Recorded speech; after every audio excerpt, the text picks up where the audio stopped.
move that just a skosh, see if I can keep from spitting into your microphone. To me, when it comes to religion, our so-called founding fathers are a whole lot more interesting and complex than popular stereotypes of them. And that includes both conservative stereotypes and liberal stereotypes. And Benjamin Franklin is probably the strongest example. As a young man, he raised some cane, sowed some wild oats, and wandered the world. And when he finally settled down in Philadelphia, he took up with an old flame named Deborah Reed. She was married, but had been deserted by her husband. On the plus side, she helped Franklin bring up his illegitimate son from another relationship. The problem was she wasn't technically divorced, so Franklin never officially married her. They lived together in a common law relationship, what you might call a civil union. And that was before Franklin became famous as a writer, printer, businessman, inventor, revolutionary, and statesman. His many successes show that he had a keen ear for society's currents, but his life also shows that he didn't worry much about common social standards.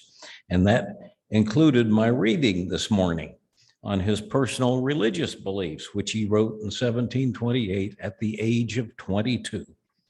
He described a God so far above us as to be unaware that we even exist.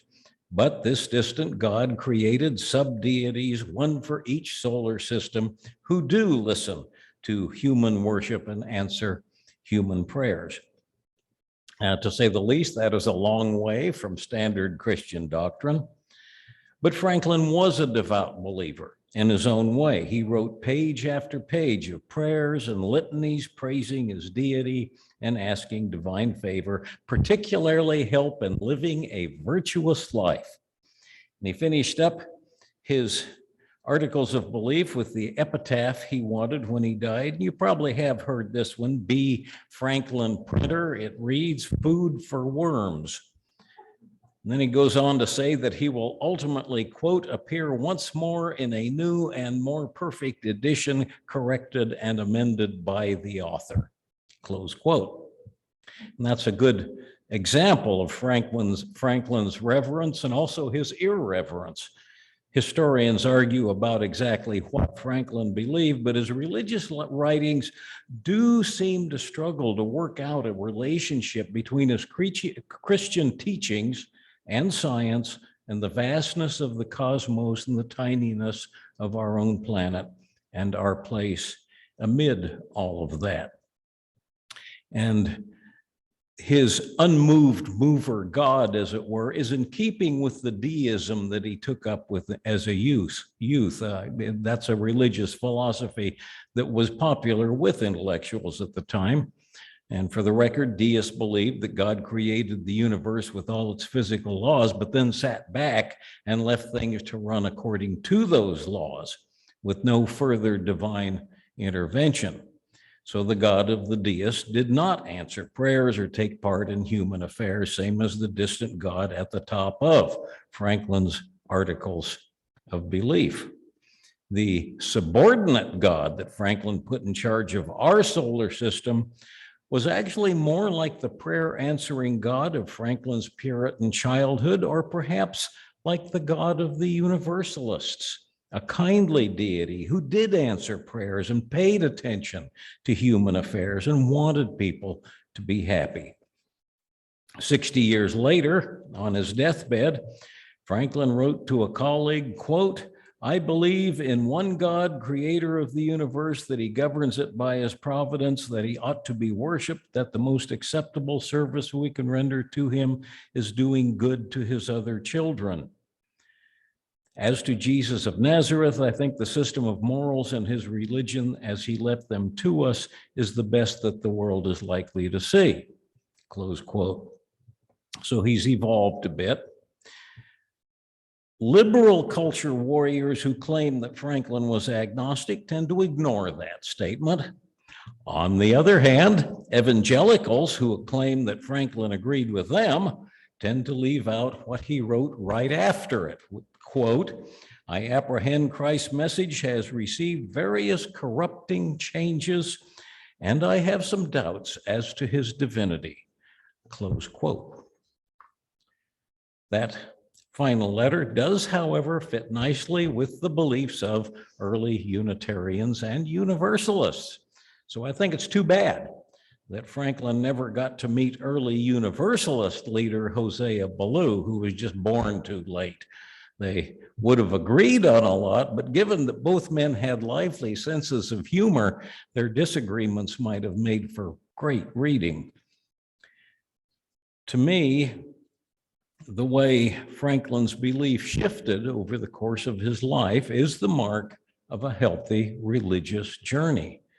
Nowadays, Franklin's religious writings, even the early ones, wouldn't shock many people, but they sure don't back up what religious fundamentalists say about him, or religious skeptics either. He was very much his own man. Americans have always argued over the relationship between church and state. And religious liberals, of course, cite Jefferson, Madison, and the lack of religious language in the Constitution as proof that the founders wanted a wall of separation between church and state. Meanwhile, the religious right claims that we were founded as a specifically Christian nation and that no such wall of separation ever existed. Now, I've studied American religious history for a long time. I've taken graduate courses on church-state issues, and I've done some primary scholarship of my own. And frankly, to be totally honest, neither side is totally right, but neither side is totally wrong. Both sides have been pretty ruthless about misrepresenting what the founders really said and believed. For one thing, there were a lot of them, and they didn't all agree on everything. Religion in the United States was not nearly as simple as cultural warriors on either side would have you believe, which is frustrating. How can we have a useful discussion when both sides do too often seize on one sentence and ignore the next sentence? You can't research American religious history or American history at all, of course, without running into Benjamin Franklin. As the grand old man of the Constitutional Convention, he didn't always get his way, and one important example might be his suggestion that the convention appoint a chaplain and open its sessions with prayer. That was turned down without even a vote. But that was for reasons more political than religious. For one thing, the delegates didn't want to appear desperate in asking for divine help. But for another, and maybe more importantly, different branches of American Christianity, Episcopalians, Congregationalists, Catholics, Quakers, disagreed so fiercely on the details of their belief, one couldn't offer a prayer without offending all the others. It would have opened up a total can of worms and been unmanageable, which is a huge reason why the Constitution mentions religion so little. Christianity was largely taken for granted as the universal ideal, but different branches of Christianity disagreed so strongly on the details, the delegates did not want the federal government to have any power to favor one over the other. Benjamin Franklin left his mark in many fields of thought, of course. As an undergraduate English major, I have to share that my first in-depth exposure to him was as a humorist. For example, while living in Paris, he submitted an essay to the Scientific Academy of Brussels, quote, to discover some drug to be mixed with our common food that shall render the natural discharges of wind from our bodies not only inoffensive, but agreeable as perfumes. I will not go into that detail other than to say that when he closed, he said that until this problem was solved, no other scientific quest was worth a farthing. And he spelled farthing, F-A-R-T-H-I-N-G. Moving right along. More to the religious point, he wrote this humorous piece titled Dialogue Between Franklin and the Gout. We now know that gout is caused by hard crystals of uric acid forming in the joints, usually of the foot. It's extremely painful. I've had it. In Franklin's time, it was known as the rich man's disease because it came of consuming too much meat, seafood, good, yummy, expensive stuff, and alcohol, and not getting enough exercise. So in their imagined conversations, the gout tells Franklin that it is his punishment for living in a lavish, lazy manner. So Franklin promises to mend his ways, eat less, and exercise more.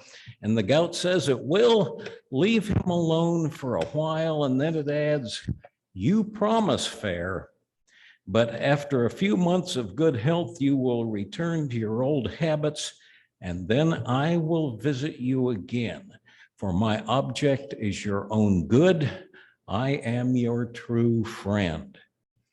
Now, in Franklin's time, when parents and teachers often lectured children after spankings in exactly those same terms, that was funny on multiple levels. For one thing, I didn't realize until years later how that dialogue's tone mimics sermons by Puritan preachers. Franklin left his native Puritanism when he was still in his teens, but he continued to take Puritan values for granted, hook, line, and sinker for the rest of his life. His sense of virtue was very Puritan, and in fact, his sense of virtue was even stronger than the Puritans in the sense that, to them, virtuous behavior was most important as a sign that you were saved from going to hell. It was not so much an end in itself, but to Franklin, as a free thinker, the virtue was what really mattered. And as a man with strong appetites, he put a lot of energy into trying to figure out how he could be virtuous and still have fun, with mixed success. After making a long list of virtues to which he aspired, he finally decided not to even try to practice them all at once. He wrote that he would concentrate on one virtue each week while, quote, leaving all the others to ordinary chance. His dialogue with the gout shows that he was acutely aware of his own weaknesses and failings and could at least laugh at his own hit or miss approach to virtue. He was extremely virtuous in some ways, though. For example, he refused to take out patents on his most useful inventions, including the Franklin stove, which was mentioned in the vid, and also the lightning rod, declaring them for the common good of all humanity. On the other hand, as a diplomat in France, he was condemned by some for being too much of a partier and womanizer. And his family relationships were also rocky. He disowned his son and practically deserted his common law wife. She wound up dying alone even after begging him to come visit her. Now, in his own day, such actions might have raised a few eyebrows, but they were not all that unusual. This whole thing about family values is actually quite a recent development, and it's recent in Christianity as well. Don't get me started on that one. Franklin's relationship lapses have therefore been more strongly condemned in our time, which for one thing does show how standards of virtue do change over time. But it also shows that in any age, talking about virtue is easier than actually doing it. Franklin wrote that service to our fellow human beings was where all branches of Christianity failed to practice what they preached. And one example in his time, and I have to mention this, was a group of Pennsylvanians called the Paxton Boys. When Native Americans rebelled around the Great Lakes in 1763, the Paxton Boys called for revenge. But instead of traveling off to fight distant Ojibwe and Huron nations who actually had weapons, the Paxton Boys, with biblical verses on their lips, attacked the peaceful and unarmed Conestoga tribe in the village next door. They killed and mutilated most of the village, and when the governor put a bounty on the Paxton boys, their neighbors protected them from arrest. Violence is near and dear to the American heart. When Franklin heard these men compared to the children of Israel vanquishing Canaanites in the Old Testament, he icily wrote, quote, horrid perversion of scripture and of religion. He then added, the Christians called themselves better than other faiths, but the natives would have been better off if they had been dwelling among Islamic Turks. Again, he was very much his own man. Franklin did believe that religion was a good and necessary thing, but he also understood that it could lead to atrocity. Crucial to church and state discussions, he also believed strongly that no religion should have too much influence or support from government. During the mid-1700s, he struck up a warm relationship with a fiery and influential evangelical preacher named George Whitefield. Whitefield was a leader in what's now called the First Great Awakening. His revival meetings drew huge crowds, and Benjamin Franklin's newspaper, the Pennsylvania Gazette, was one of his strongest supporters. And they actually only agreed on a few things: that religion was important, that the dominant religion in each state tended to grow corrupt and lazy, and that government support of any church tended to hurt both the government and the church. Well, I think we always need to bear in mind that the founding fathers represented a society where Christianity was the standard default religion. And in fact, the colonies were so intolerantly Protestant Christian that very few modern Americans would even want to live there. I'm serious. And Jews, Catholics, and Universalists were persecuted by law almost everywhere. And that was taken for granted. That was okay. Religious establishment was the law of the land in many places, and it remained so after the Constitution was written. But the establishment was different in different places. That's where it got complicated. Puritan Congregationalist churches were supported by public taxes in New England. Anglicans were supported the same way in Maryland and Virginia. And it was a very long time before anyone tried to change that. For the record, establishment was finally ended in that Massachusetts in 1834, and Unitarians fought disestablishment tooth and nail. Just thought I'd throw that in there. And even in Franklin's Pennsylvania, the Quakers were in solid control. They were more tolerant than other traditions, but Franklin was one of the first voices to protest that the reins of a colony's government should not be in the hands of just one faith. And in fact, it was the Baptists, Methodists, and Evangelicals who led the fight for separation of church and state, because they didn't appreciate their tax dollars going to support Congregationalist or Anglican churches, nor did they appreciate having to go to a Congregationalist minister or Anglican priest in some states to get their marriages legally recognized by that state. Now, Benjamin Franklin disagreed with preacher Whitefield on the nature of God, the divinity of Jesus, and the literal truth of the Bible, pretty much everything that mattered to an evangelical.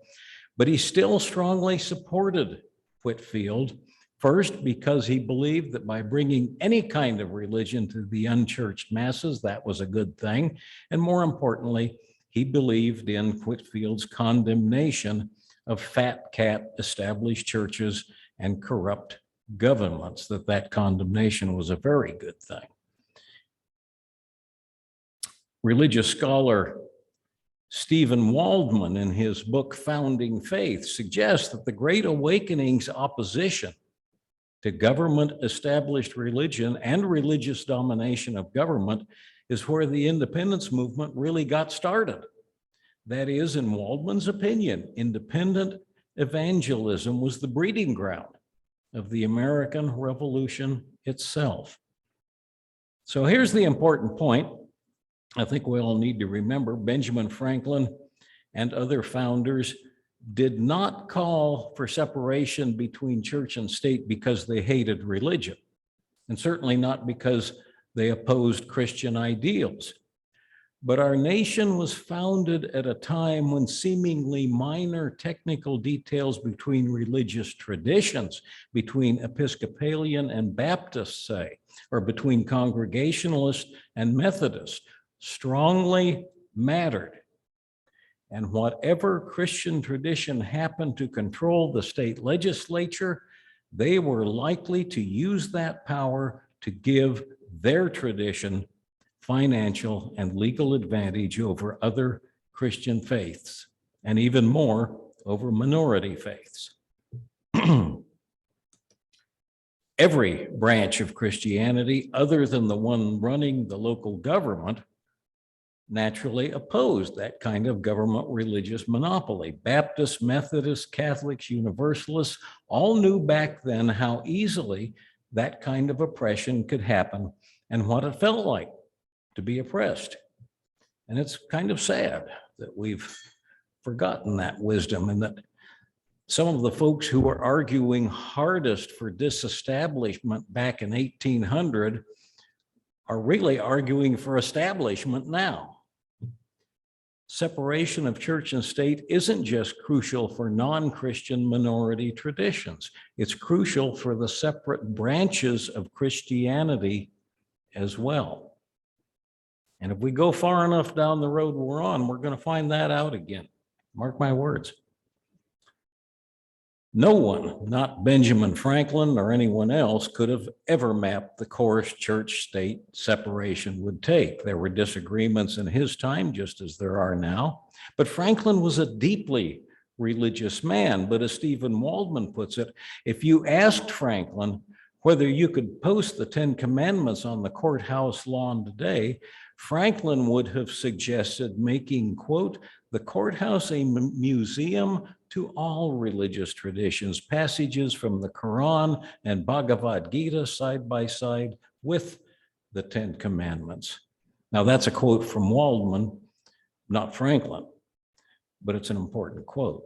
And it's something for us to think about in our own time, maybe even more when we read today's daily news. Amen. May it be so.